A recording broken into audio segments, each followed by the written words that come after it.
দীর্ঘদিনের সহকর্মী হঠাৎ করেই তার চাকুরির জীবন শেষ করে সে বাড়িতে সেটেল হবে এই চিন্তাভাবনা করে চলে যাচ্ছে আমাদের মন ডাকা দিয়ে।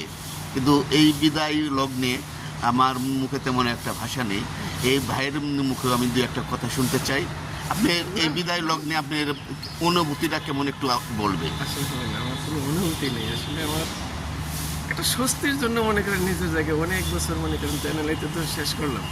এখন চিন্তা করলাম যে শেষ সময়টা একটু কতদিন হায়াত আছে, কোন দিন মারা যায়, এই চিন্তা করে মনে করেন একটু ফ্যামিলির সাথে একটু সময় দেওয়া। হ্যাঁ একটু মনে করেন নিজের একদম স্বস্তিটা, বাকিটা আল্লাহর ইচ্ছা। ঠিক আছে, ভালো থাকবেন। আর আপনার ভবিষ্যৎ সাফল্য কামনা করি।